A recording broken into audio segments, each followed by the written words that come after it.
Inicio con la presentación, bienvenidos. Entonces, esta presentación se denomina así prevención y lineamientos de sanitización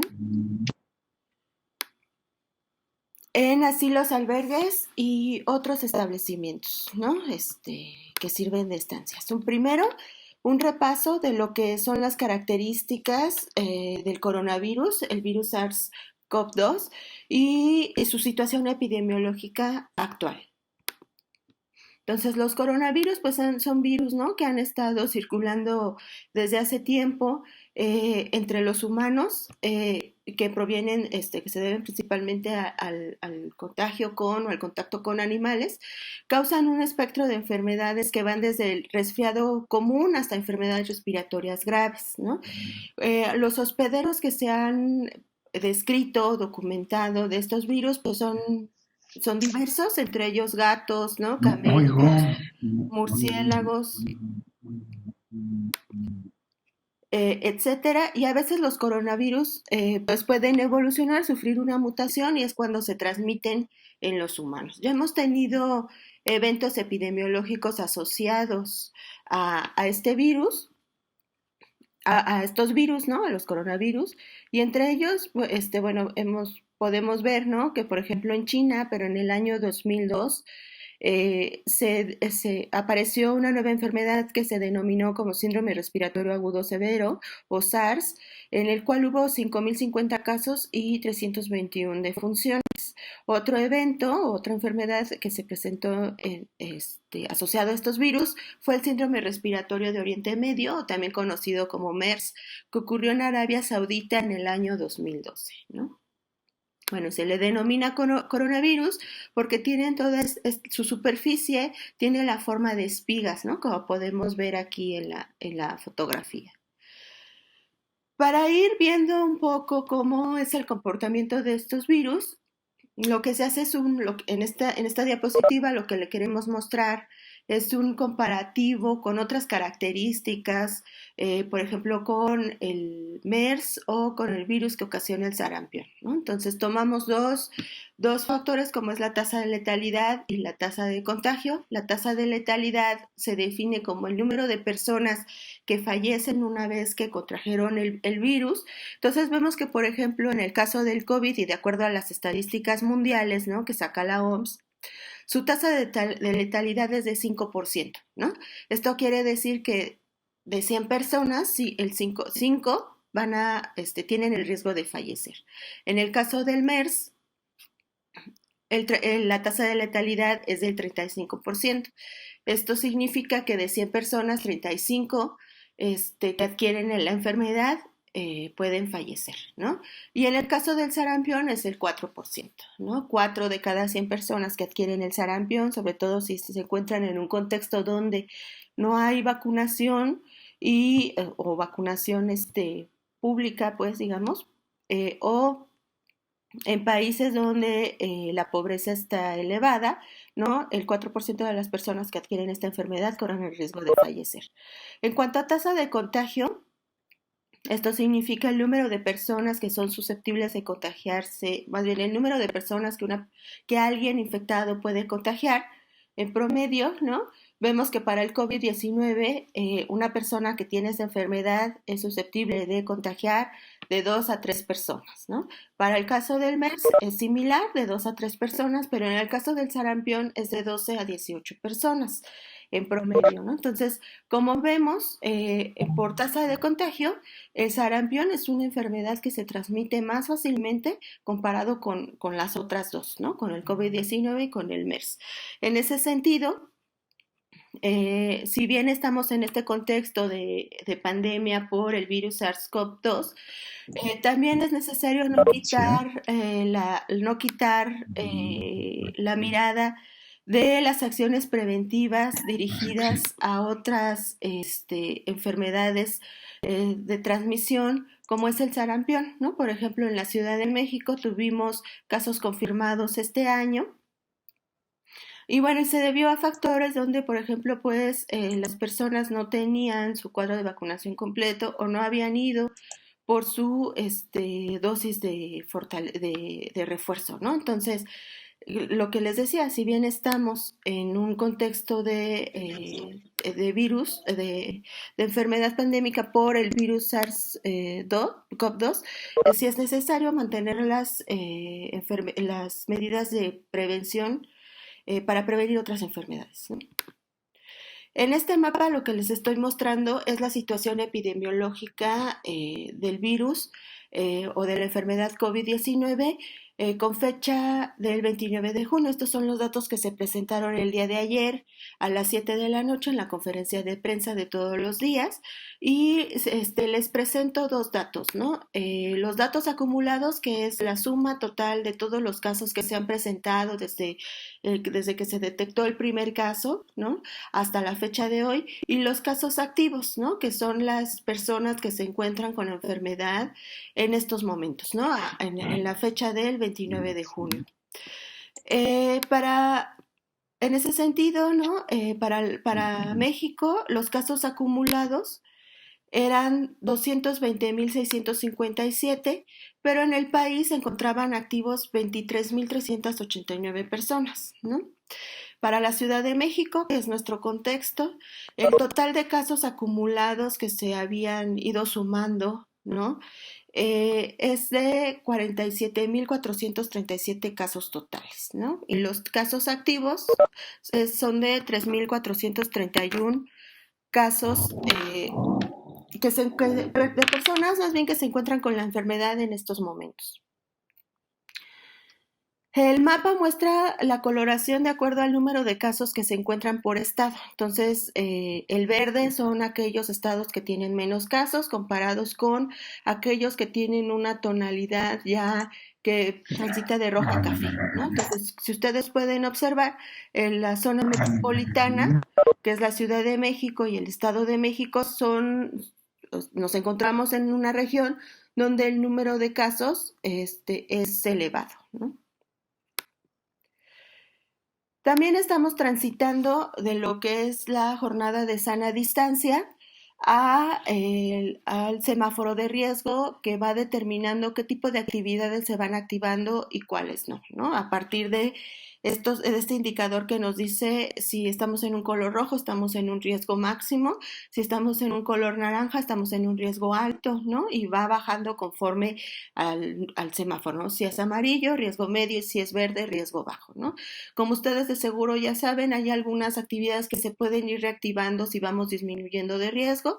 Si nos encontramos en un riesgo máximo, pues solamente se mantienen las actividades denominadas como esenciales.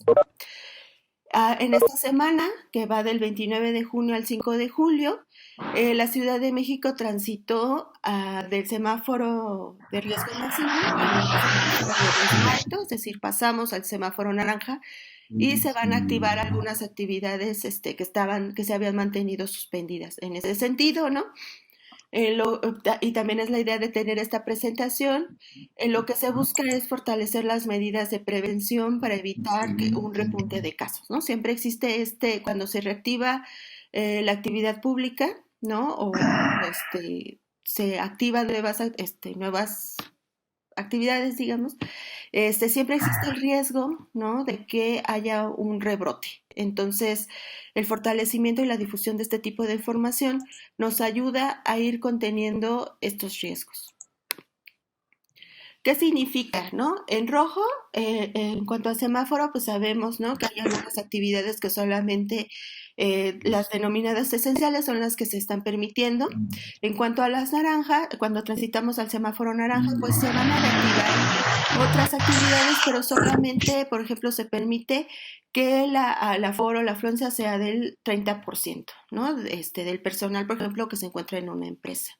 Y así se van a ir incrementando el número de actividades de acuerdo a como vayamos transitando del semáforo amarillo al semáforo verde, etc.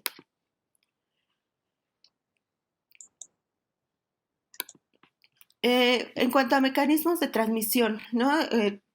Para poder saber por qué son importantes algunas medidas de prevención, debemos de saber que se sustentan en la información de cómo es el virus, de cómo es que se está transmitiendo el virus. En ese sentido, existen 3 mecanismos de transmisión que se han documentado de manera ya bien consolidada, ¿no? El principal es la vía de transmisión es a través de gotas, es decir, esta diseminación a través de gotas de saliva que se producen cuando nosotros estamos hablando, cuando tosemos o estornudamos, ¿no? Estas gotitas pueden entrar en contacto con la mucosa nasal, oral o conjuntiva y entonces infectar a la persona con la que estamos teniendo contacto. Estas gotas pueden alcanzar hasta 1 metro cuando hablamos, ¿no? Y 4 metros cuando estornudamos o tosemos. Por ejemplo, si ahorita estuviéramos nosotros en un aula, ¿no?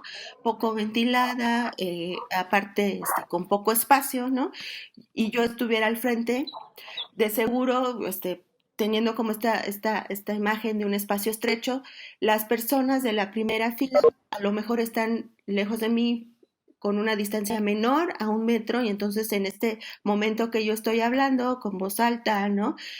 Mis gotitas de saliva podrían incluso llegar a alcanzarlas. Si yo fuera una persona infectada y no utilizara, por ejemplo, cubrebocas, estaría exponiendo a las personas a un contagio, ¿no? Pero si yo en algún momento tuviera este impulso de toser o de estornudar y no me cubriera, ¿no? Mis gotitas de saliva podrían llegar hasta 4 metros. El otro mecanismo de transmisión son los aerosoles, ¿no?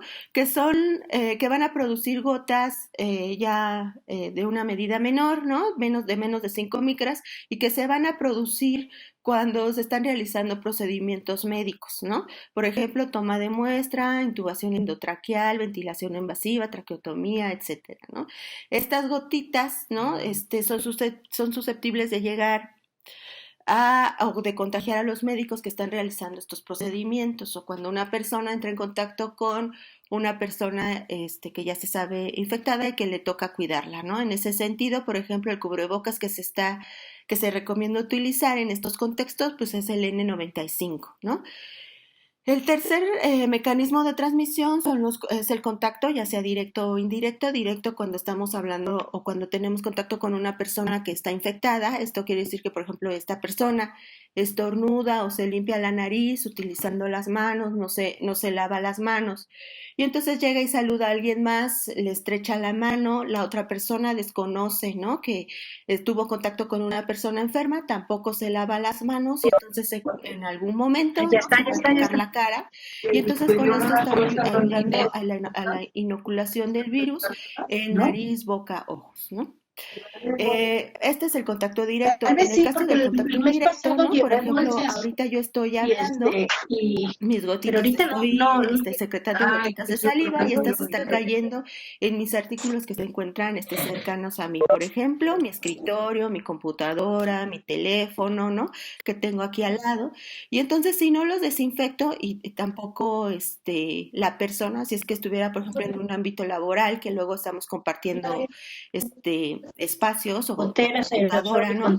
Si no lo limpio cuando me voy y la otra persona cuando llega y lo ocupa tampoco limpia. Perdón que los interrumpa, ¿pueden apagar sus micrófonos, por favor? Los virus que yo estoy dejando allí a través de mis gotitas de saliva, ¿no? Y nuevamente en algún momento va a tener el impulso de frotarse los ojos o tocarse la nariz y con eso se está inoculando el virus, ¿no? Entonces estos son los 3 mecanismos de transmisión que se han documentado para el virus SARS-CoV-2 y esto sustenta las medidas de prevención que se están haciendo, a las que se les está haciendo tanto énfasis, ¿no? ¿Cuáles son los síntomas? Bueno, se han descrito síntomas frecuentes como puede ser fiebre, tos, estornudo, malestar general, dolor de cabeza, dificultad para respirar, ¿no? También se han descrito otros síntomas, ¿no? Que no son muy típicos, como por ejemplo diarrea, que en algún momento alguna persona solamente puede cursar con un cuadro diarreico y no tener una sintomatología respiratoria tan clara, ¿no? ¿Cuáles son los grupos de riesgo en los cuales, ¿no? Esta enfermedad puede evolucionar a un estado de gravedad? Pues en primera, los adultos mayores, ¿no? Cualquier persona mayor de 60 a 65 años, pues corre el riesgo de que esta enfermedad evolucione de una forma rápida a un estado que requiere atención de urgencia. También se considera grupos de riesgo a personas, ¿no? Que tienen enfermedades crónicas como hipertensión, diabetes, enfermedades pulmonares obstructivas crónicas, hepatopatía, nefropatía, alguna afección neurológica, inmunosupresión u obesidad, ¿no?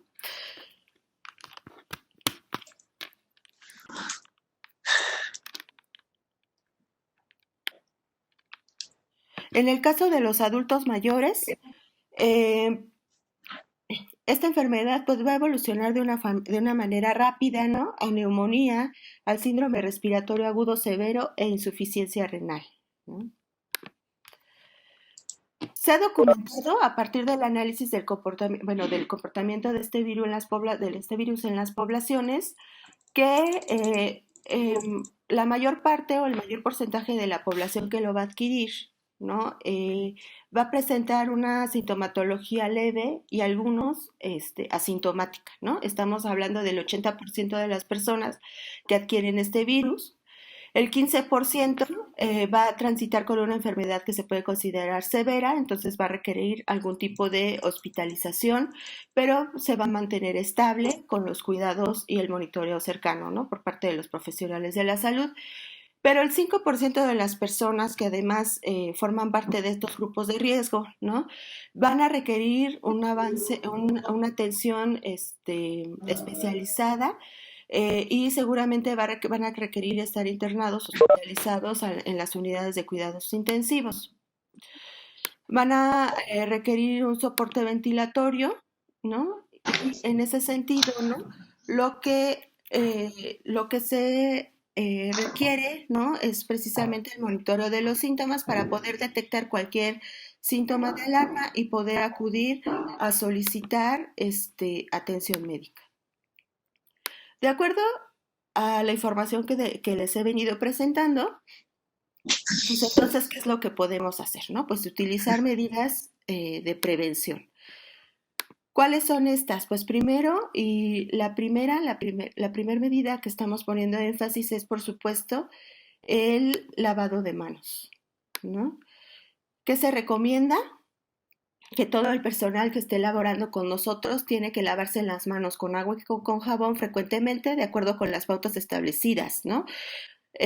Cuando, antes y después de tener contacto con las personas residentes de nuestros establecimientos, pues sobre todo si son personas adultas mayores, ¿no?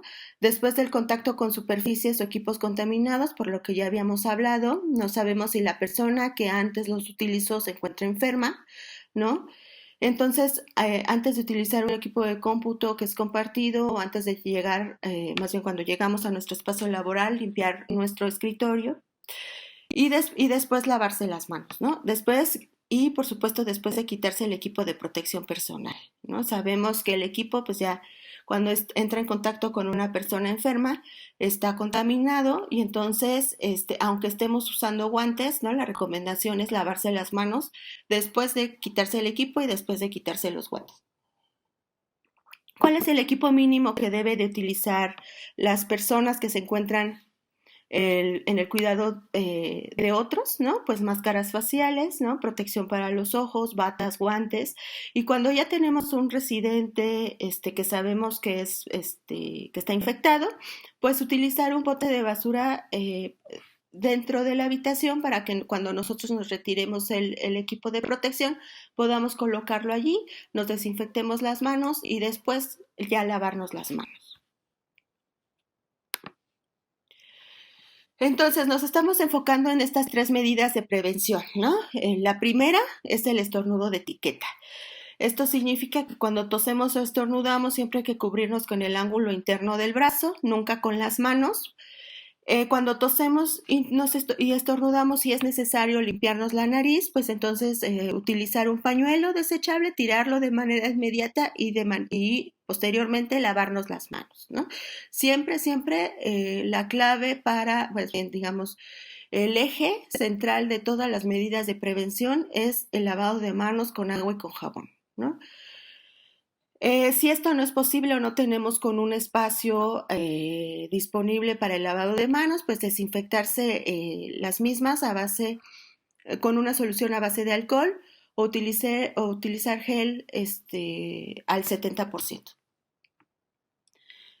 Si presentamos algún tipo de síntomas, ¿no? Resguardarnos en nuestro domicilio y en este sentido, bueno, aquí hay que hacer una anotación, ¿no? Si somos unas personas saludables, ¿no? Sin factores de riesgo, podemos resguardarnos en nuestro domicilio y llevar un tratamiento sintomático. Si nosotros estamos o nos ubicamos dentro de los grupos de riesgo, que son adultos mayores, personas que tienen sobrepeso u obesidad, o que si tenemos alguna enfermedad crónico-degenerativa, no esperarse, ¿no? Solicitar atención médica de manera inmediata. Y lo principal es no automedicarse.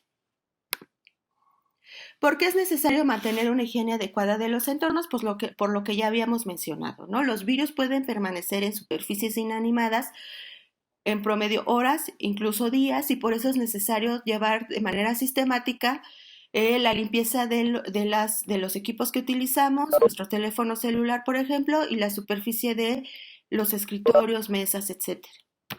¿Cuánto tiempo puede permanecer el virus en una superficie? Bueno, esta gráfica nos muestra, ¿no? Que, por ejemplo, en aluminio el virus puede permanecer de 2 a 8 horas.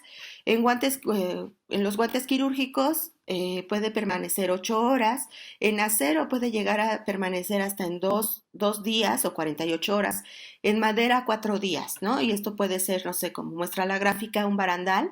Pero también, pues en la madera se encuentra en objetos que tenemos muchas veces a la mano, por ejemplo, los escritorios, ¿no? Vidrio, 4 días, papel o plástico en un promedio de 4 a 5 días, ¿no? Por eso es necesario tener, llevar un procedimiento rutinario de limpieza. Evitar tocarse la cara porque es la puerta de entrada a los virus, ¿no? Cuando nosotros nos tocamos la nariz, la boca, los ojos, pues siempre con esta pequeña acción nos estamos inoculando una carga viral, ¿no? Y entonces cuando ya entra en contacto con nuestras mucosas, el virus inicia su ciclo reproductivo.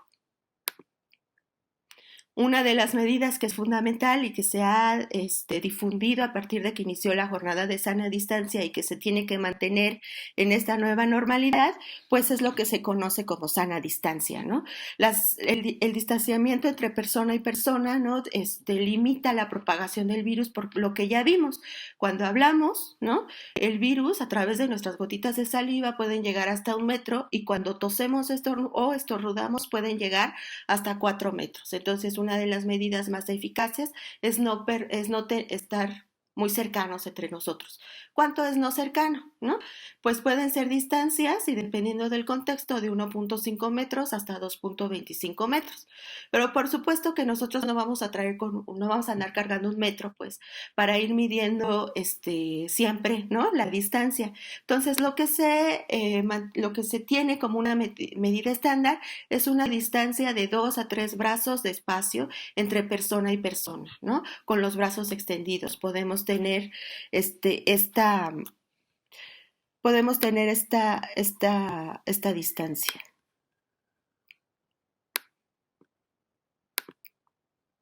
Entonces, mantener la sana distancia cuando estamos esperando en fila, ¿no? Cuando estamos conversando con alguien, cuando estamos en nuestro espacio laboral, cuando vamos a ocupar un elevador, ¿no? Hay que evitar usarlo cuando hay muchas personas, ¿no? Este es un espacio con poca ventilación, muy estrecho, y el contagio, la transmisión se puede facilitar, ¿no?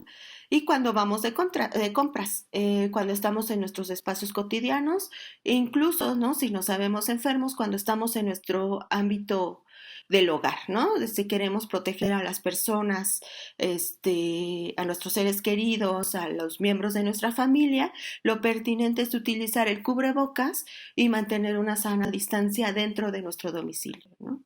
Si estamos enfermos, pues aislarnos en nuestra habitación. ¿Qué es lo que podemos hacer cuando tenemos síntomas? Pues lo primero es solicitar orientación. El gobierno de la Ciudad de México ha implementado una aplicación, ¿no? Que se trata de mandar un mensaje de texto al número 51515 con la palabra COVID-19 y esta aplicación lo que va a hacer es enviarnos una serie de preguntas que sirve para evaluar nuestro riesgo, ¿no? Si es un riesgo leve, moderado, alto, ¿no? De acuerdo a este análisis, ¿no? Lo que hace es enviar indicaciones. Si ustedes se encuentran en un riesgo alto, entonces los va a enlazar de manera directa con el 911, donde se encuentran los médicos, y entonces les van a hacer una teleconsulta, ¿no? Les van a marcar por teléfono y si es necesario les van a hacer una evaluación a través de una videollamada. A partir de esta evaluación, si es necesario, les van a mandar una ambulancia, ¿no? Esto sí es necesario que se trasladen de manera inmediata a una de las unidades donde atienden casos de COVID. Les van a mandar una ambulancia. Si no es el caso, si ustedes se encuentran en un riesgo bajo, los van a estar monitoreando, ¿no? Entonces van a estarles mandando mensaje, ¿no? Día tras día para conocer cómo se encuentra su estado de salud. Por otro lado, pueden marcar al número 911, ¿no? Para solicitar información, ¿no? De manera directa. Y la otra es de que si fuese el caso, ¿no? De que hubo alguna defunción en su domicilio, al marcar al número 911, ellos nos enlazan a la Agencia de Protección Sanitaria de la Ciudad de México para enviarles un médico que certifique las causas de defunción a domicilio y también para enviar un servicio de sanitización al domicilio donde ocurrió el fallecimiento. Entonces, el número 911 no solamente tiene esta función de atender casos de urgencia, sino también de vincularlos con otras instancias gubernamentales para orientación, asesoría, ¿no? Atención, ¿no? Entonces, por eso es importante difundir esta información. Primero, esta aplicación, mandar el mensaje al número 51515 o bien marcar al 911. ¿Qué es lo que podemos hacer en nuestros espacios como asilos, albergues, estancias, etcétera, ¿no? Pues primero, implementar las medidas, ¿no? De prevención. Esto es colocar un filtro en la entrada del establecimiento donde se tienen que llevar a cabo 2 actividades de manera rutinaria, ¿no? Preguntarle más bien a todas las personas que vayan a ingresar a nuestro establecimiento si tienen algún tipo de sintomatología respiratoria. Y esto incluye tanto a las visitas, ¿no? Como a las personas que están laborando en nuestro establecimiento. Y la toma de temperatura rutinaria. Nosotros sabemos que hay personas que, van a presentar algún tipo de sintomatología y no necesariamente van a tener fiebre, ¿no? Entonces, por eso estas 2 medidas se complementan, ¿no? Una no excluye a la otra. Las 2 se tienen que implementar de manera sistemática. Cada persona que entre en nuestro establecimiento se tiene que aplicar gel en las manos para poderlas desinfectar. Y esto incluye trabajadores, visitas, ¿no? Incluso visitas ocasionales que no vayan a durar tanto tiempo en nuestro establecimiento. No sé, se me ocurre, por ejemplo, un servicio de mensajería. Cualquier persona que vaya a cruzar el umbral de nuestro establecimiento se tiene que desinfectar las manos.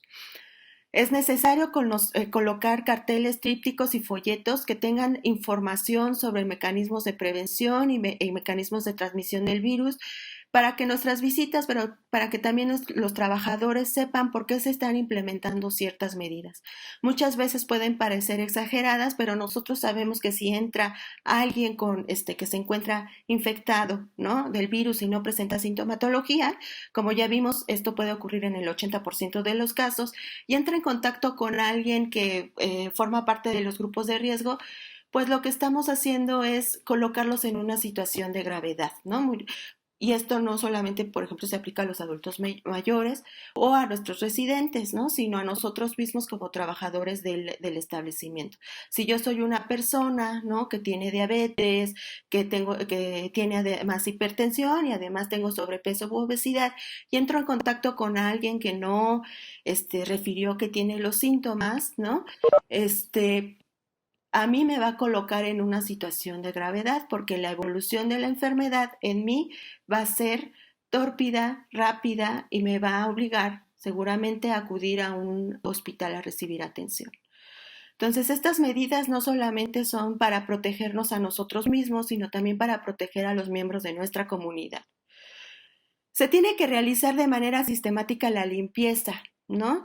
De todas las superficies y materiales que estamos ocupando. Como ya vimos, es muy fácil que las superficies, equipos y demás utensilios personales se contaminen con gotitas de saliva. Entonces hay que estarlas desinfectando de manera frecuente y esto incluye nuestros celulares, ¿no? Y realizar la sanitización o desinfección de los espacios.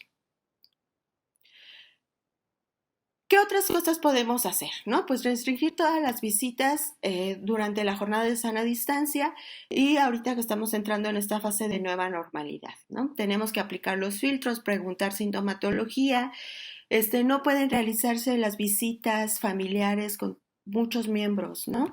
Sabemos que, por ejemplo, en el caso de las residencias de adultos mayores se pueden presentar situaciones especiales como etapas al final de la vida, ¿no? Que alguien de nuestra residencia se encuentre en una fase terminal. Allí lo que podemos hacer es negociar el acceso de solo un miembro de la familia y, si es posible, no utilizar las tecnologías como ahorita lo estamos haciendo, nuestro celular, una tablet, para que se pueda comunicar esta persona con el resto de la familia, ¿no? Lo mismo, ¿no? Esto no tanto por el riesgo del familiar que se encuentra en la situación o del residente que se encuentra en la situación especial, sino porque estamos exponiendo al resto de de las personas que viven allí, ¿no? A que se contagien y también estamos exponiendo a nuestro personal a una transmisión, ¿no? Se tienen que colocar letreros en la entrada del establecimiento, como ya vimos, donde venga la información sobre las medidas de prevención, cómo se transmite el virus, ¿no? Para que todos tengamos claro del por qué estamos haciendo las cosas. Este tipo de material, si bien se los vamos a hacer llegar, forma parte también de esta presentación que es de difusión pública. Se encuentra una diversidad de materiales en la página de la Secretaría de Salud del Gobierno Federal, de la Secretaría de Salud de la Ciudad de México, pero también en la página de la Agencia de Protección Sanitaria. Tenemos 11 presentaciones que hablan de las medidas de prevención, no solamente en asilos, sino también, por ejemplo, en mercados, en tianguis, en los medios de transporte, qué es lo que podemos hacer para disminuir el riesgo de contraer el virus, ¿no? Y todas son de difusión pública, ¿no? También hay cursos gratuitos donde ustedes pueden acceder y son cursos de corta duración, de 2 a 3 horas, donde ustedes también pueden obtener su constancia, ¿no?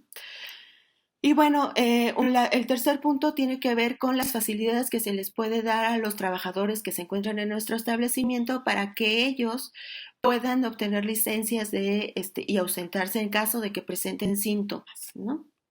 De infección respiratoria. Evaluar de manera sistemática la presencia de síntomas en los residentes de nuestros establecimientos, pero no solamente, sino también en las personas que trabajan con nosotros, ¿no? Implementar prácticas adecuadas de prevención de infecciones, que es lo que ahorita estamos haciendo, ¿no? Difundiendo la información para que ustedes puedan sistematizar la aplicación de este tipo de medidas y bueno, ir reduciendo el riesgo de una posible transmisión y el riesgo de un posible brote, ¿no? En nuestros establecimientos. De manera general, ¿qué es lo que recomendamos, ¿no? Nuevamente, asegurarse que todo en el establecimiento se limpie y se desinfecte todos los días. Para esto lo que les decimos es que lleven una bitácora, ¿no? Donde se registre quién, en qué día, quién y a qué hora está realizando la limpieza, ¿no? Cuando nosotros realizamos visitas de verificación sanitaria, uno de los puntos que se les solicita es precisamente esto, ¿no? Que presenten una bitácora donde se señale, ¿no? Que están realizando la limpieza y desinfección de una manera sistemática. Capacitar al personal de limpieza y mantenimiento, sí, también para que realicen con las técnicas adecuadas la limpieza, pero para que también se protejan. Este tipo de personal son los que van a entrar en las habitaciones a realizar la limpieza, ¿no? En las habitaciones de las personas que se encuentran infectadas, si es que tuviésemos un caso.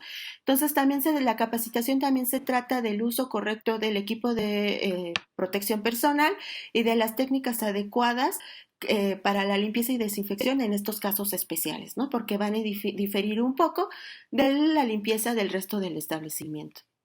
Notificar de manera inmediata de casos sospechosos a la Secretaría de Salud. Esto es muy importante porque el Servicio de Epidemiología es el encargado de realizar el seguimiento de los casos, la vigilancia epidemiológica. Entonces, cualquier caso que ustedes tengan en su establecimiento, ya sea confirmado o sospechoso, tienen que notificar de manera inmediata a la jurisdicción sanitaria que les corresponda, ¿no? En esta misma presentación les voy a agregar el directorio de quiénes son los responsables de recibir esta información y es a quienes ustedes les tienen que marcar para notificar si tienen algún caso o algún caso confirmado o algún caso sospechoso. Fortalecer las recomendaciones de lavado de manos del personal y los residentes era lo que les decía. La clave en cuestiones de prevención, ¿no? Es el lavado de manos. El lavado de manos tiene que realizarse también de una manera sistemática. ¿Cuántas veces uno se tiene que lavar las manos? Bueno, el doctor Gatell menciona que en promedio, ¿no? Son 20 veces al día. Y yo creo que ese es un número mínimo, ¿no? Entonces hay que estarse lavando las manos. Cuando uno llega a laborar, lavarse las manos. Cuando uno desinfecta, después de que desinfectó su computadora, su escritorio, etcétera, lavarse las manos. Antes de entrar en contacto con algún residente de nuestro establecimiento, lavarse las manos después de tener contacto con estas personas, ¿no? Lavarse las manos. Entonces, como ustedes pueden ver, si ustedes registran durante su rutina laboral, cuántas veces se tendría que estarse lavando las manos, van a notar que al menos sí son más de 10, ¿no? ¿Qué otras cosas se tienen que hacer en nuestro establecimiento? Bueno, pues profundizar la limpieza de las áreas generales y habitaciones, así como de todas aquellas herramientas que utilizamos para realizar nuestro trabajo, incluyendo los vehículos de traslado de los residentes. ¿Cuál es la concentración de cloro que se tiene que utilizar para hacer la sanitización, digamos, la descontaminación de las superficies de manera rutinaria, ¿no? Ya sea en nuestros espacios laborales o bien en nuestro domicilio? Lo que les está pidiendo es que sea con una concentración de cloro de 500 partículas por millón. Al final de esta presentación viene una tablita de cuántos mililitros de cloro tenemos que diluir en 1 litro de agua para lograr este tipo de concentraciones, ¿no? Aquí lo importante o lo que les quiero señalar es que una concentración de 500 partículas por millón es de uso doméstico, ¿no? Esta es la concentración de cloro que deberíamos de estar usando en nuestros domicilios, por ejemplo, ¿no? Retirar los residuos mediante bolsas de plástico, las cuales deben de estar selladas e identificadas, y esto es importante porque tenemos que diferenciar de aquellos residuos que se generan de manera cotidiana en nuestros establecimientos, de aquellos residuos que se van a generar cuando tenemos una persona confirmada y aislada, ¿no? Entonces, los desechos tienen que ir separados porque su manejo va a ser distinto, ¿no? Y otra actividad que es básica, ¿no? Y no solamente en este contexto del virus SARS-CoV-2, sino también para prevenir enfermedades de tipo diarreica, pues es la determinación de cloro residual libre en los depósitos de agua, ya sea cisternas, tinacos o toma directa, y esto manejando valores de 1 a 1.5 partículas por millón. Se les está pidiendo también que lleven un registro de cuándo están haciendo este tipo de mediciones, hora, fecha, quién fue el responsable, porque también este es un punto que se les pide cuando nosotros estamos haciendo las visitas de verificación a sus establecimientos, ¿no? Entonces, la evidencia de que ustedes están llevando una vigilancia en cuanto al uso de agua potable es esta, ¿no? La concentración de cloro en agua. Si su establecimiento maneja alimentos, pues debe de contar con un stock, ¿no? Equipo de protección para las personas que manipulan los mismos. ¿En qué consiste? Bueno, el personal pues debe de utilizar guantes, cubrebocas, cofia, ¿no? Cuando se encuentra en el proceso de preparación y de manipulación de los alimentos. Se les solicita que los utensilios de alimentación deben ser lavados con agua y con jabón y ser desinfectados después con una solución de cloro al 0.1%, ¿no? Esto para garantizar una adecuada desinfección de los mismos. En la página de la Agencia de Protección Sanitaria, nosotros tenemos un curso para las personas que manipulan los alimentos. Es de acceso gratuito, ¿no? Y es en línea. Ustedes pueden acceder, registrarse. El curso dura de unas 3 a 4 horas, ¿no? Dependiendo también de la velocidad en la que, de cada quien, ¿no? Y al final de la capacitación se les otorga una constancia. Entonces ustedes se pueden inscribir en el momento que gusten. Para las personas que manejan alimentos, el lavado de manos tiene un protocolo específico, ¿no? O sea, nosotros sabemos que de manera cotidiana, pues tenemos que lavarnos de manera minuciosa la palma de las manos, el dorso, entre los dedos, las uñas, etcétera. En el caso de los manejadores de alimentos, se les pide que este lavado exhaustivo sea hasta el nivel de los codos, ¿no? Entonces se tienen que mojar las manos, aplicar jabón y frotar vigorosamente hasta los codos, cepillarse las uñas entre los dedos, palma y dorso de las manos hasta los codos, enjuagarse las manos hasta los codos, ¿no? Secarse con toallas de papel y antes de tirar la toallita, cerrar la llave y después ya desechar la toalla, ¿no? Digamos que este es el protocolo específico para aquellas personas que manipulan alimentos. Entre las medidas de higiene, ¿no? Pues es cocinar perfectamente carnes y huevos.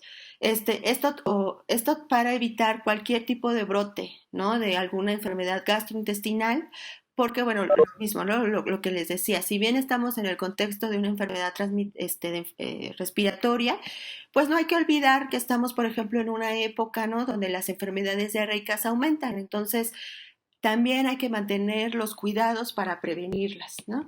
Evitar el contacto con artículos personales mientras estamos en la fase de preparación y de manipulación de los alimentos, y esto incluye celulares, cargadores, radios, ¿no? Lo mismo, como ya les había dicho, el celular lo traemos de aquí para allá. Ahorita que estoy hablando, aquí lo tengo al lado, ¿no? Y si ahorita me voy a preparar algún alimento y lo estoy tocando, pues estoy contaminando los alimentos que estoy preparando y seguramente, ¿no? Voy a transmitirle algo a la persona que los consuma. Entonces, cualquier objeto, ¿no? Que no forme parte del proceso de preparación, por favor, no entrar en contacto con él, ¿no? Evitar tocarse la cara con las manos sucias o evitar tocarse la cara de manera cotidiana, ¿no? Siempre tenemos este impulso de estarnos tocando, no sé, frotarnos los ojos, tocarnos la nariz, ¿no? A veces nos estamos mordiendo las uñas, hay que evitarlo, ¿no? Como ya vimos, este es un mecanismo de transmisión del coronavirus y no el más frecuente, sí implica un riesgo.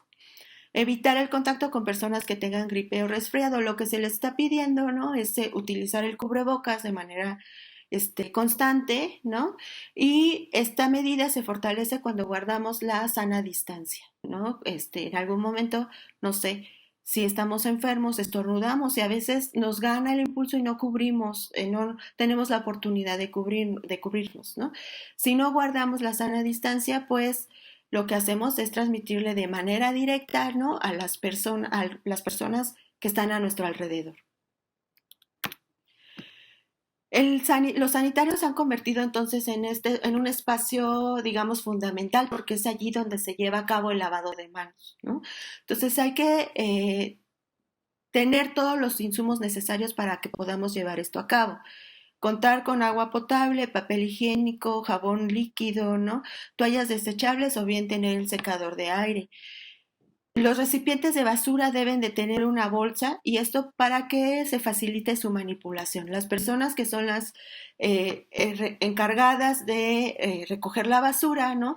Pues corren un riesgo muy alto de entrar en contacto con papeles que nosotros desechamos. Si colocamos una bolsa, pues facilitamos esto. Y más bien, recordar siempre que la manipulación de los desechos debe hacerse con guantes.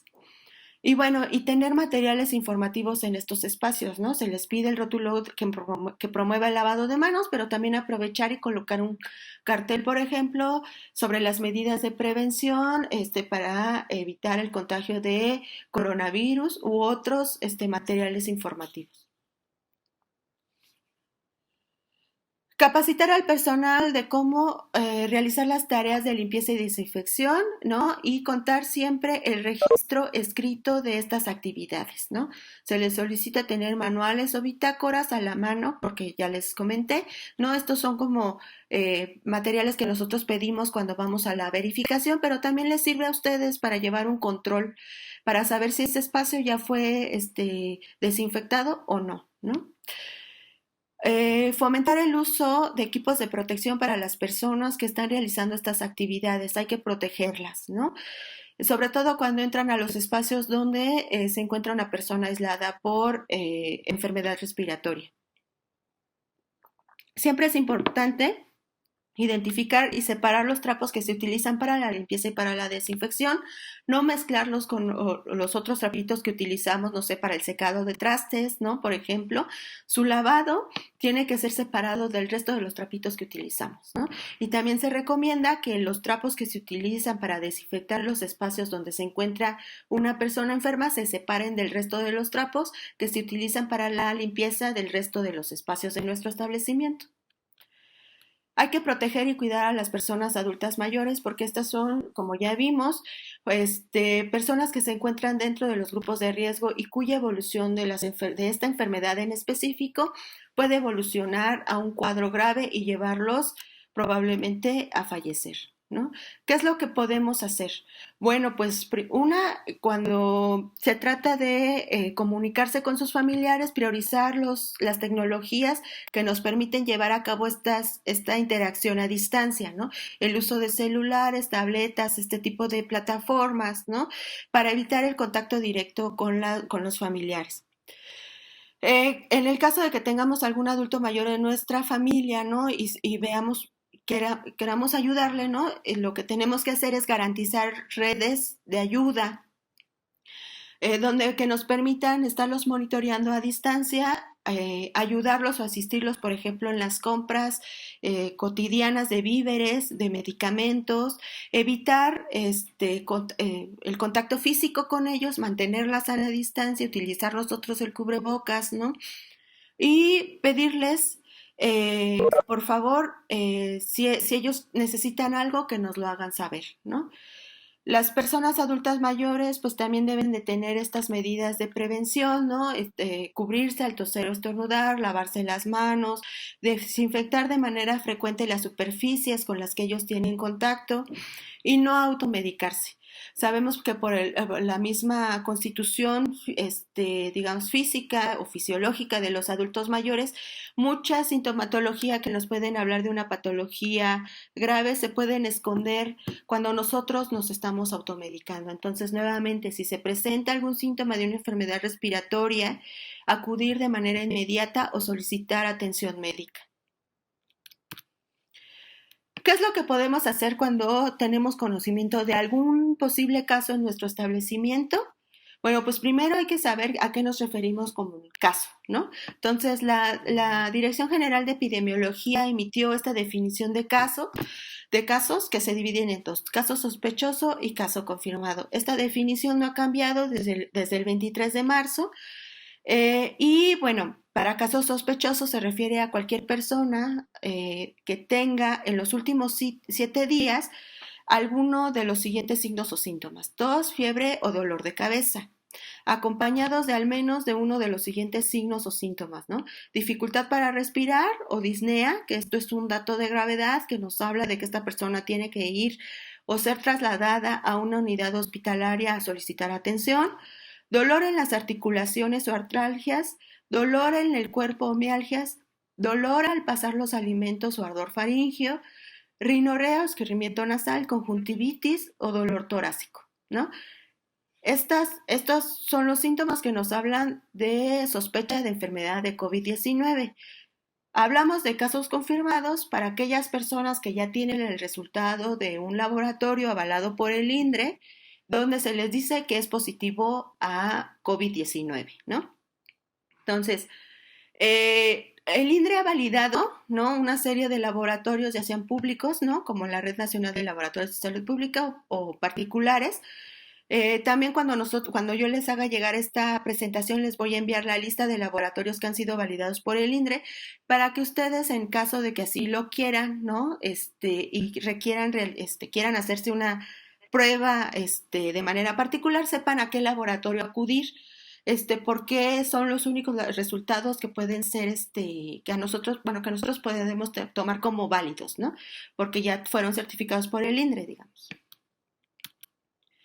En el caso de los adultos mayores que se encuentran en residencias, pues sabemos que los adultos mayores no tienen estados fisiológicos que no van a expresar de manera, digamos, típica los cuadros, ¿no? De enfermedades. Y esto se debe a la carga de enfermedad que ya tienen de largo tiempo, ¿no? Enfermedades crónicas, algún tipo de discapacidad, que tengan una situación de fragilidad o que tengan una dependencia de cuidados, ¿no? Entonces, ellos tienen mayor riesgo de tener complicaciones y mortalidad, y algunos cuadros clínicos no se van a expresar de una manera muy típica. Pero sí podemos estar al pendiente de algún cambio que nos puede estar hablando de una situación de enfermedad. Por ejemplo, que presenten disminución del estado de alerta, somnolencia, confusión, que presenten delirium, que tengan reducción de su movilidad, ¿no? Estamos hablando de estas personas que se valían por sí mismas, que hacían sus actividades básicas de la vida diaria sin problema, y que de repente al otro día ya no pueden alimentarse solos, se encuentran desorientados, tienen dificultad para vestirse, ¿no? O para incorporarse de su cama, y entonces estos cambios en su estado tan abruptos nos pueden estar diciendo que esta persona está cursando con una entidad patológica. Esto es importante porque muy pocas veces un dato característico en ellos va a ser la fiebre, ¿no? Pueden cursar con un estado, no sé, una infección respiratoria, pero no necesariamente van a presentar fiebre. Entonces, con ellos hay que estar monitoreando de una manera cercana, ¿no? Cualquier cambio que se presente en su estado, digamos, de funcionalidad cotidiano, ¿no? Y bueno, uno de los datos que nos puede estar hablando de gravedad, por supuesto, pues es la dificultad para respirar. En ese sentido, lo que hay que hacer es solicitar atención médica o revisión médica de manera inmediata. ¿Qué es lo que tenemos que hacer en nuestros establecimientos si es que detectamos que alguien tiene sintomatología respiratoria que nos haga sospechar que es un caso probable de COVID-19? Bueno, pues lo primero es pues ya sabemos lo que es la definición operacional. Si ustedes ven, es una definición muy amplia, ¿no? Donde cualquier sintomatología respiratoria puede entrar. Entonces, pues ya cualquier persona que tenga una sintomatología respiratoria se puede considerar como un caso sospechoso. Entonces, lo primero que hay que hacer es notificar a la jurisdicción sanitaria. Como les mencionaba, en esta presentación viene el directorio del responsable de epidemiología de cada jurisdicción. Hay que llamarle para que ellos inicien con los protocolos de vigilancia epidemiológica. Ellos son los encargados de de realizar la toma de muestra para confirmar o para descartar el caso. Pero mientras tanto, lo que hay que hacer es aislar a las personas residentes, ya sean personas adultas mayores o cualquier otro residente de nuestros establecimientos, aislarlo en su habitación y colocar medidas de protección en la habitación. Esto es, avisos donde señale que hay que tener o incrementar las medidas de protección cuando se ingrese a esta habitación. Vigilar de manera cercana cualquier aparición de un dato de emergencia, ¿no? Porque, bueno, por ejemplo, en el caso de los adultos mayores, la evolución de la enfermedad puede ser muy rápida. En 2 o 3 horas pueden evolucionar a un estado grave, ¿no? Implementar de manera inmediata la sanitización y la desinfección de los espacios donde esta persona haya estado transitando, ¿no? De manera general, se recomienda que a todo el establecimiento, y ahorita vamos a ver cómo es que podemos hacer este tipo de actividades, ¿no? Sobre todo en en áreas específicas donde sabemos que van a confluir otras personas, ¿no? Como es la cocina, el comedor, los consultorios y los sanitarios. ¿Qué hay que hacer para la sanitización en caso de que tengamos alguna persona sospechosa de enfermedad respiratoria? La sanitización de todas las áreas comunes, y esto incluye pasillos, escaleras, elevadores, estancias, entre otros, ¿no? Realizar la limpieza y desinfección a base de cloro, ¿no? Ahorita vamos a ver la concentración que se les está pidiendo. Retirar los residuos mediante bolsas de plástico, las cuales deben estar selladas e identificadas que provienen de la habitación de una persona con COVID-19, ¿no? Esto es importante porque no tenemos que mezclar los residuos que van a la basura municipal con los residuos que genera la persona que se encuentra enferma. Esto es por su potencial infeccioso, ¿no? Entonces, la manipulación, como ya habíamos visto, la manipulación de cualquier residuo tiene que ser con guantes, aún cuando vayan ya en sus bolsas y estén selladas, hay que hacerlo con guantes. Evitar el uso de las aspiradoras cuando estamos haciendo la limpieza de estos espacios. Esto es porque si bien la aspiradora por un lado está jalando aire, por el otro también lo está expeliendo, ¿no? Y entonces con esto lo que estamos promoviendo es la diseminación de las partículas virales, ¿no? Con el polvo. Entonces hay que evitar el uso de aspiradoras. Si es posible, retirar alfombras, ¿no? Para que esto nos facilite la limpieza de los pisos. Identificar si tenemos un sistema de ventilación, identificar las conexiones entre habitaciones y pisos para ver si es posible aislar el sistema de ventilación de la persona que se encuentra enferma. Si esto no es posible, pues lo que se recomienda es suspender el uso de la ventilación, ¿no? Entonces, y bueno, si vamos a retirar los filtros, estos deben de ser desechados en bolsas de plástico y bien selladas. Su manipulación debe ser con guantes porque, bueno, sabemos que allí se está depositando las partículas de polvo y las partículas del virus, ¿no? El personal que se encuentra en contacto con los casos sospechosos deberá utilizar guantes, mascarilla, batas, lentes de material desechable, ¿no?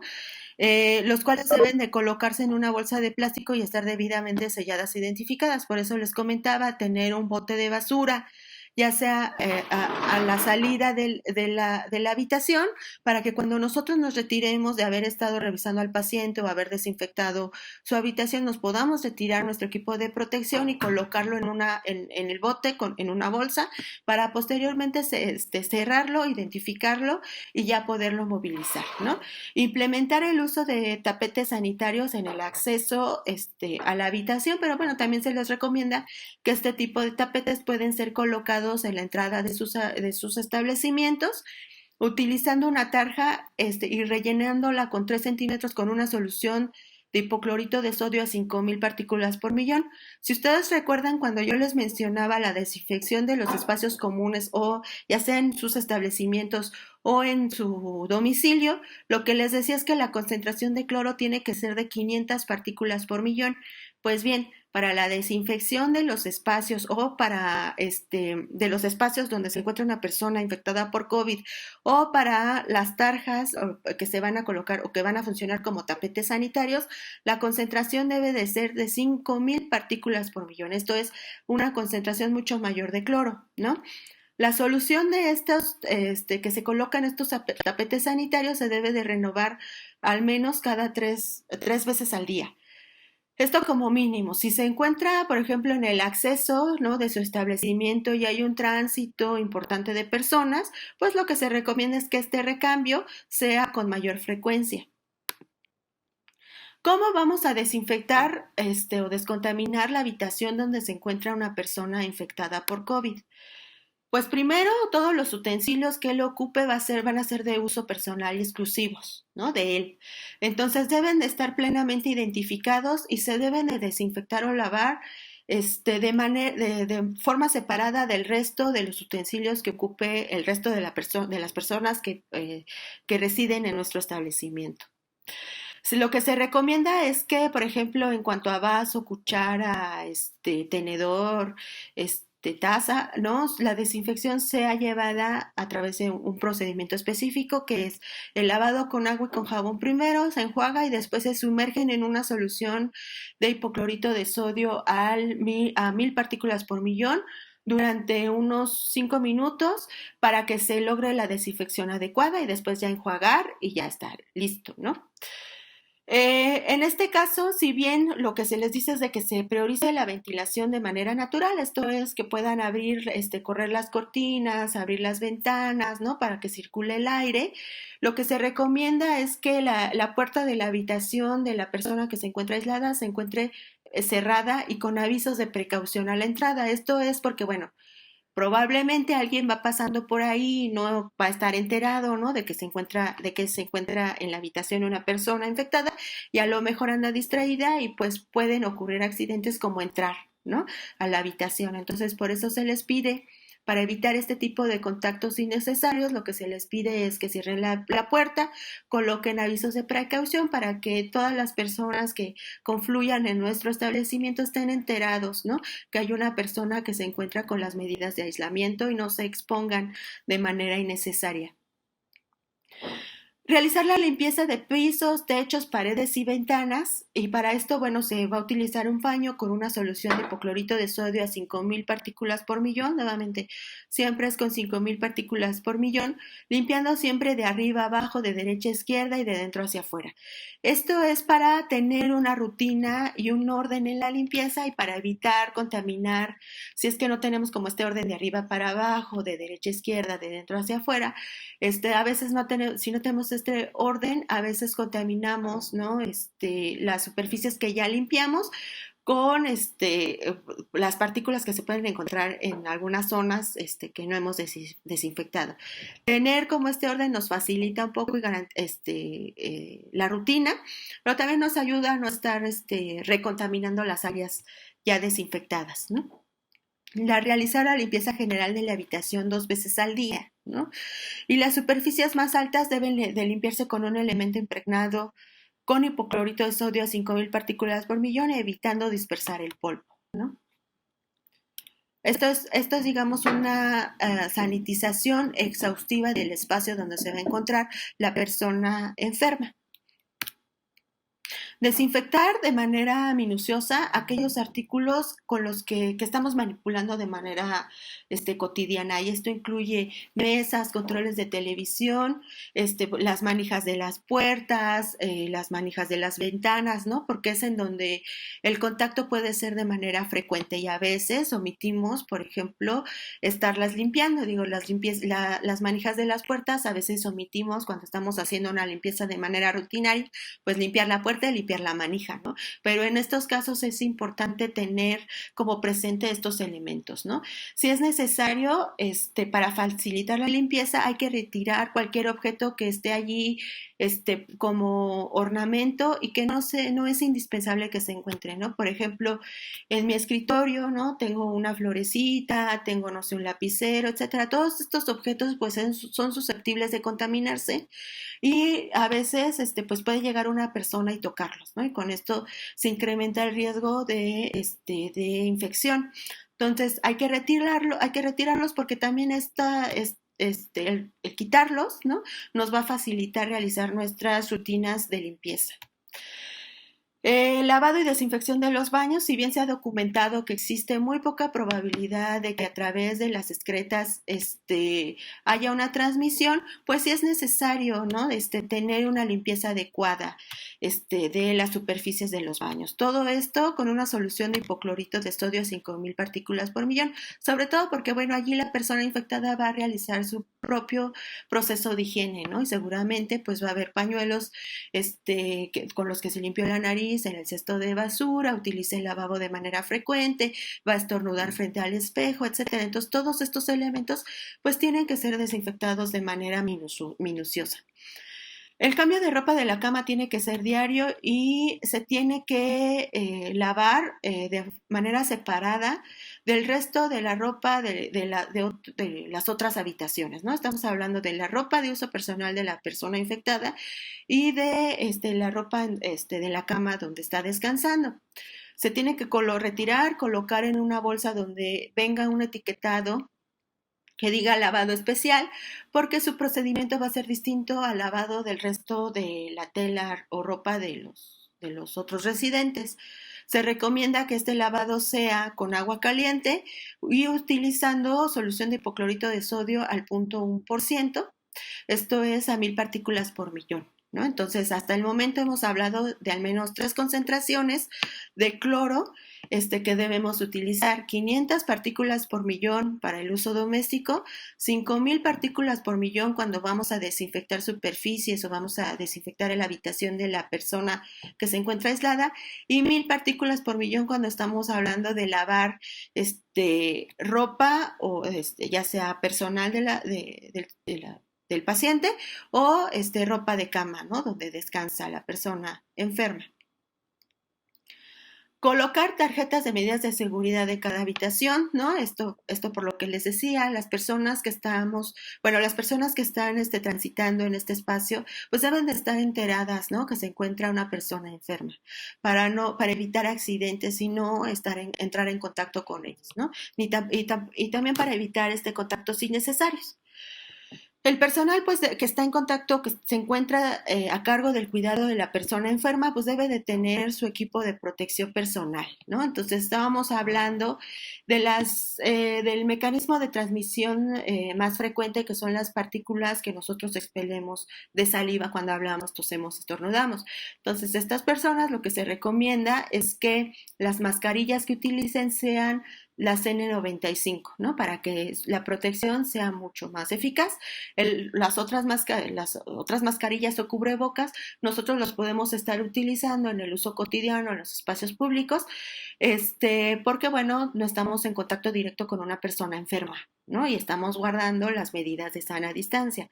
Cuando estamos a cargo de una persona, no sé, un adulto mayor que se encuentra enfermo, pero que requiere una asistencia para sus actividades de la vida diaria, por ejemplo, pues necesariamente vamos a estar en un contacto mucho más cercano con ellos, ¿no? Entonces, la sana distancia allí no va a aplicar, pues, y por eso las medidas de protección pues se tienen que incrementar. En ese sentido, el uso de mascarillas N95 es pertinente.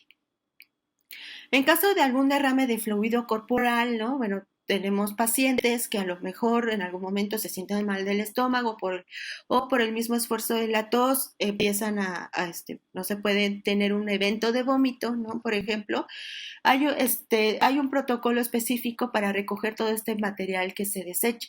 Y el primero es, uno, con sanitas o toallitas desechables de papel, colocarlas encima de todo este material que se derramó, recogerlo a través del arrastre mecánico, ¿no? Y colocarlo en una bolsa que va a estar señalada específicamente como RPBI, que son las bolsas rojas y que tienen este logotipo de desechos que pueden ser biológicamente infecciosos, ¿no? Entonces allí se coloca las sanitas con las que estamos recogiendo el material biológico. El segundo momento es un lavado, ¿no? Exhaustivo con agua y con jabón, ¿no? Se enjabona, se talla y se enjuaga. Y el tercer momento es una limpieza con una solución a base de hipoclorito de sodio a 5,000 partículas por millón, limpiar esa superficie, ¿no? Donde existió el derrame, y ya después con otro trapito retirar el exceso de esta sustancia de cloro, ¿no? Entonces, siempre que haya algún derrame de algún fluido corporal, sea vómito, orina, o algún otro, ¿no? La desinfección tiene que llevarse a cabo con estos 3 pasos, ¿no? Recogerlo con sanitas, ¿no? El segundo momento es lavado, tallado con agua y con jabón, y el tercer momento es con una solución a base de cloro. Siempre utilizando nuestro equipo de protección personal. Y nunca olvidar que después de retirarnos nuestro equipo y nuestros guantes, siempre hay que lavarse las manos. Cualquier residuo, ¿no? Que va a estar en contacto o que va a generar la persona enferma se tiene que manejar como RPBI, entonces se tiene que colocar todo: papel, abatelenguas, guantes, mascarilla, lentes, en el bote de basura señalado para RPBI, que ya va a tener la bolsa roja, se coloca, se sella. Y esta se va a manipular o se va a trasladar de la habitación donde se encuentra la persona enferma. Se tiene que trazar una ruta de evacuación del RPBI, como vemos en el esquema.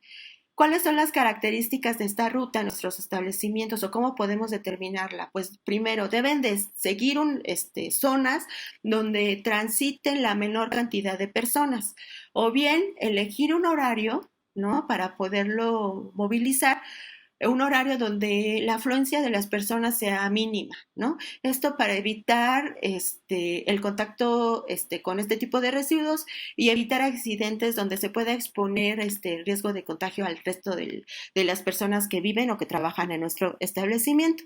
Entonces, se tiene que sacar del bote de basura que colocamos enfrente de la habitación de la persona enferma, a través de nuestra ruta, ¿no? Debemos de señalizar que es la ruta de evacuación del RPBI y colocarlos en los depósitos donde los vamos a resguardar, ¿no? Para evitar precisamente que estos residuos se desechen con el resto de la basura municipal y, bueno, las personas que trabajan con la basura, evitar que estas personas tengan riesgo de contacto con estos residuos y sean infectadas, ¿no? Entonces, era un poco señalar lo que les decía. Las medidas de prevención sí están pensadas, ¿no? Para protegernos nosotros, pero también están pensadas para evitar la transmisión y proteger el resto de las personas que conforman nuestra comunidad, ¿no?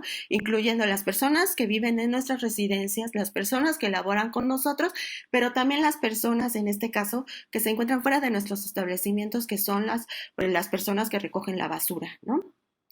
Entonces, es un poco también meter como esta idea de comunidad, ¿no? Y de protección de la comunidad. Hay que desinfectar los trapos de limpieza que estamos utilizando, ¿no? ¿Cómo se hace este procedimiento? Bueno, pues se recomiendan estos pasos, ¿no? Mediante lavado con agua y con jabón, ¿no? Tallarlos, enjuagarlos y después sumergirlos de 10 a 15 minutos en una solución de hipoclorito de sodio a 5,000 partículas por millón, ¿no? Estos trapos, porque son los que sirven para arrastrar todos los gérmenes que se encuentran, polvo y suciedad, se tienen que sumergir en una concentración de cloro a 5,000 partículas por millón. Entonces ya otra vez, ¿no? Las concentraciones de cloro que he mencionado, 500 partículas por millón para desinfección de uso doméstico, ¿no? Lo podemos aplicar en nuestro domicilio, por ejemplo. 5,000 partículas por millón para desinfectar el espacio donde se encuentra la persona enferma, pero también para desinfectar los trapitos con los que estamos limpiando esta habitación. Y 1,000 partículas por millón para desinfectar la ropa de cama y la ropa de uso personal de la persona, ¿no? En el proceso de lavado.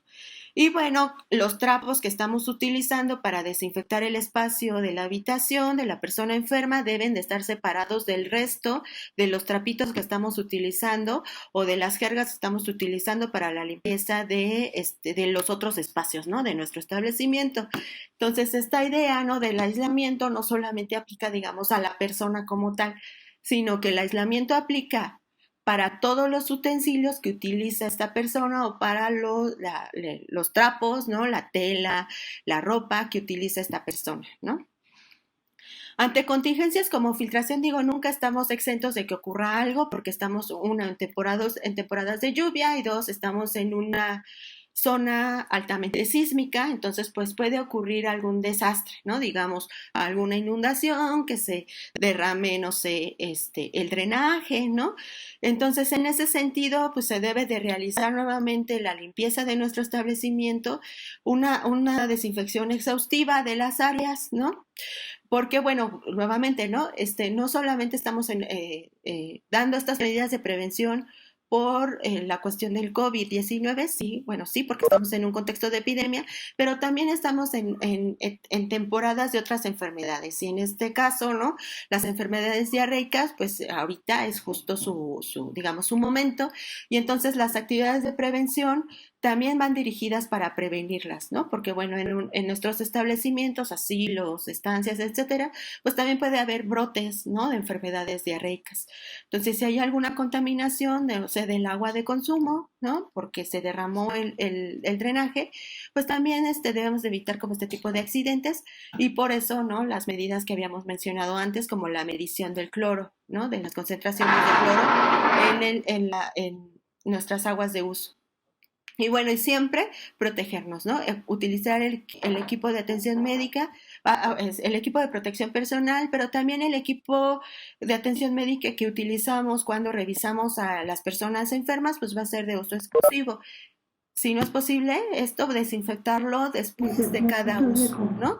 Esto es importante porque en realidad si ustedes se dan cuenta, son actividades que siempre deberíamos estar llevando a cabo, ¿no?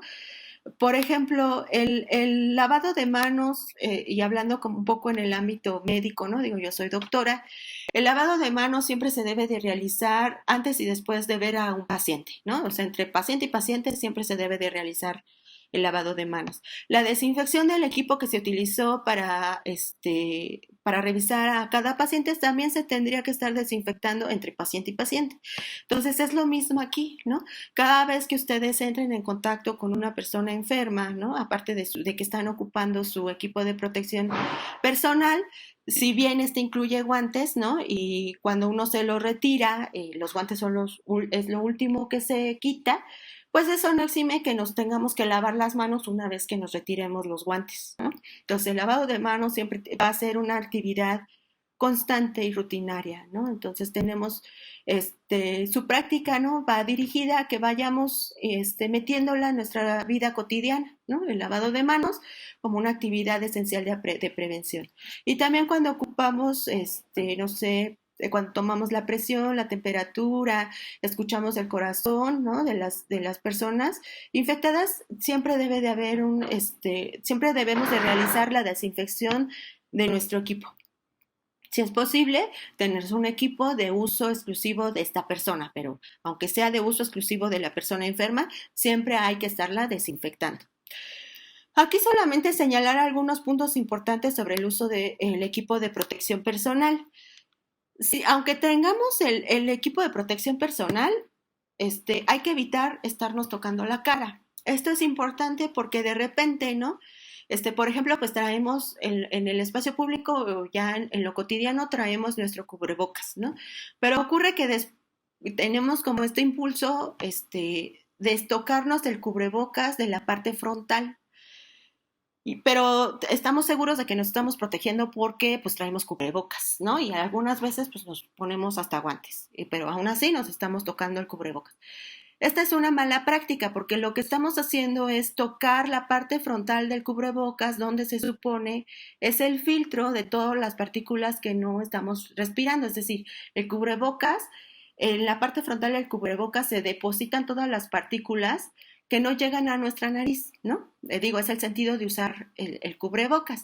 Pero cuando nos tocamos la parte frontal, pues estamos adquiriendo o estamos con nuestras manos, estamos tocando todas estas partículas y después, en algún momento, pues siempre traemos como esta costumbre de a lo mejor frotarnos los ojos, tocarnos la nariz, ¿no? Volvernos a tocar la parte frontal del cubrebocas. Entonces, lo que estamos haciendo con esta acción es estarnos inoculando todas estas partículas que el cubrebocas filtró, ¿no? Y que no llegaron a nuestra nariz, las estamos transportando con las manos a los ojos, ¿no? O si nos tallamos la nariz, a la nariz, ¿no? Entonces, aunque tengamos cubrebocas, ¿no? Aunque traigamos la careta, no nos tenemos que estar tocando la cara. Limitar de manera, cuando estamos en la habitación, en el espacio de la persona enferma, limitar las superficies que tocamos, ¿no? Esto por lo que ya mencionamos, el virus se puede depositar en las superficies y permanecer allí si es un escritorio de madera hasta 4 días, ¿no? Si es de plástico hasta 5 días, por ejemplo, ¿no? Y si no hacemos esta limpieza rutinaria, pues ahí se va a quedar. Entonces, si estamos tocando las superficies, pues estamos trasladando el virus de un lado a otro y hasta nos lo estamos inoculando. Cambiar los guantes si se rompen o se contaminan visiblemente. Esto es, por ejemplo, cuando recogemos vómito, ¿no? O algún otro derrame de fluido.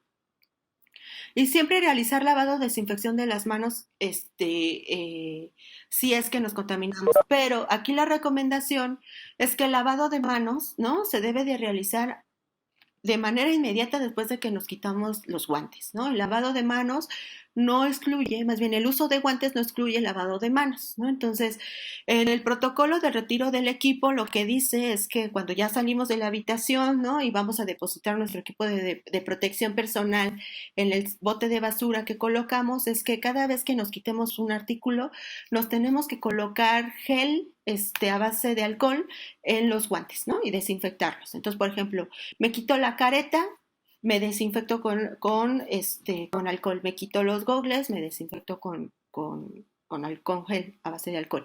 Me quito la bata desechable, me vuelvo a desinfectar con alcohol. Me quito, si es que traigo el monito, ¿no? Este overol completo, me desinfecto con alcohol. Al último, obviamente, lo último que se retira son los guantes. Cuando me retiro los guantes, lo que tengo que hacer, ¿no? Si tengo acceso a un lavabo, es lavarme de manera inmediata con agua y con jabón. Si no tengo de manera inmediata el acceso a un lavabo, me desinfecto las manos con alcohol, ¿no? Con gel a base de alcohol.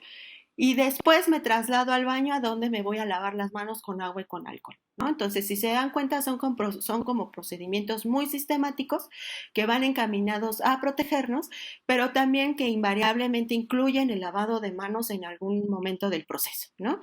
Entonces, el lavado de manos siempre es, nuevamente, ¿no? Es la acción fundamental de las actividades de prevención. Esta es la tablita que les estaba diciendo. Entonces, a lo largo de la presentación y para ver la cuestión de la sanitización y desinfección, estuve hablando de 3 concentraciones de cloro que debemos utilizar, que están aquí. 500 partículas por millón, 1000 partículas por millón y 5000 partículas por millón, ¿no? 500 partículas por millón, uso doméstico y limpieza de espacios de manera cotidiana, ¿no? Esta concentración la podemos ocupar en nuestro domicilio, ¿no?